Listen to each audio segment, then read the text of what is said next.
বাংলাদেশে বেশ কয়েকদিন পর্যন্ত ভাস্কর্য বিতর্ক চলতেছে। আচ্ছা, এটা নিয়ে তো তর্কের কিছু দেখি না। আমি নিজে লিখেছি, বলেছি, প্রশাসনের ঊর্ধ্বতন কর্মকর্তার সাথে যে কোনো একটা ব্যাপারে আমার কয়েকবার মিটিং করতে হয়েছে, তাদের কাছেও বলেছি। তারাও জানতে চাই হুজুর আসলে ব্যাপারটা কি। আমি যদি মনে করি যে আমি বঙ্গবন্ধুকে ভালোবাসি, তাহলে তার ভালোর জন্য যেটা হবে আমি সেটাই করব। আমি আওয়ামী লীগ করি তার মানে এই নয় যে আমার ঈমান বিকিয়ে দিতে হবে, আমি ওলামায়ে কেরামের বিরুদ্ধে দাঁড়াবো। বিষয়টা তো এমন না। আর এই দেশের সংস্কৃতি, শুধু এই দেশ না, সারা বিশ্বের একটা সংস্কৃতি হলো বিরোধী দলে যারা থাকে, ক্ষমতায় আসার পরে বিরোধী দলের যত স্থাপনা নিদর্শনগুলো আছে অধিকাংশ ভেনিশ করে দেওয়া হয়, ঠিক না? এখন মনে করেন বঙ্গবন্ধুর ভাস্কর্য করাই হলো, ধরে নিলাম, এটা কি আজীবন থাকতে দেবে? পরবর্তী ক্ষমতায় যারা আসবে তারা লাভ কি? এর চেয়ে আমরা তার রুহের মাগফিরাতের জন্য তাকে কিয়ামত পর্যন্ত স্মৃতির পাতায়, ইতিহাসের পাতায় ঠাঁই করে দেওয়ার জন্য আমরা তার নামে প্রত্যেক বিভাগে বড় বড় মাদ্রাসা কমপ্লেক্স করি। যেই সব অঞ্চলে চিকিৎসা ব্যবস্থা নাই, ওই সমস্ত অবহেলিত অঞ্চলগুলোতে আমরা বঙ্গবন্ধুর নামে হাসপাতাল করে দিই।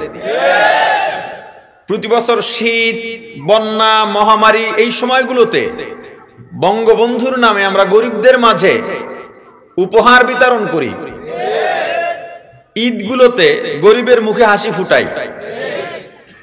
বাংলাদেশের জেলা শহরগুলোতে তার নামে বড় বড় মিনার হোক, মানুষ যেন দেখতে আসে। কি বলেন? আমাদের এটা বলা উচিত। আমি যদি বিএনপি করি, আমার বলা উচিত আমি জিয়াউর রহমানকে ভালোবাসি, সেটা প্রকৃত ভালোবাসা। তার ভালোবাসায় তার যাতে উপকার হয়, আমরাও যাতে বিতর্কিত না হই, জনগণেরও ভালোবাসা পাই, এটা আমাদের করা উচিত। আমি এখান থেকেও এই পরামর্শমূলক কথাগুলোই বলবো। জনগণের ভালোবাসা পাওয়া দরকার, মানুষের মনে জায়গা করা দরকার। মুখোমুখি দাঁড়াইয়া কোনো ফায়দা হবে না, শুধু রক্তারক্তি হবে, ভুল বোঝাবুঝি, শত্রুতা বাড়বে। আল্লাহকে ভয় করা লাগবে সবার উপরে। কাকে ভয় করা লাগবে? আল্লাহ। মন যদি খারাপ হয়, আলেম নাম দিয়া টকশোতে গিয়া কয় ভাস্কর্যের মূর্তি একই জিনিস, আলাদা জিনিস। ভাস্কর্যের মূর্তি আলাদা জিনিস, ফতুয়া দেয় গিয়া ওখানে।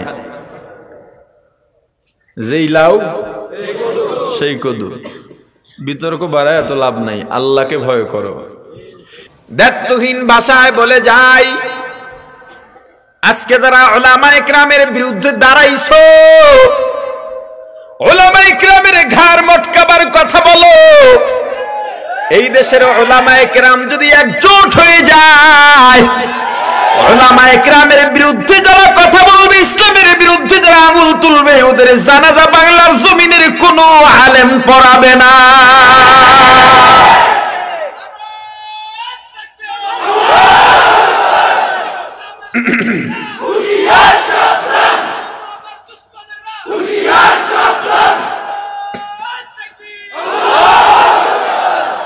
যাও রামকৃষ্ণকে দিয়া জানাজা পড়াও যদি শক্তি থাকে।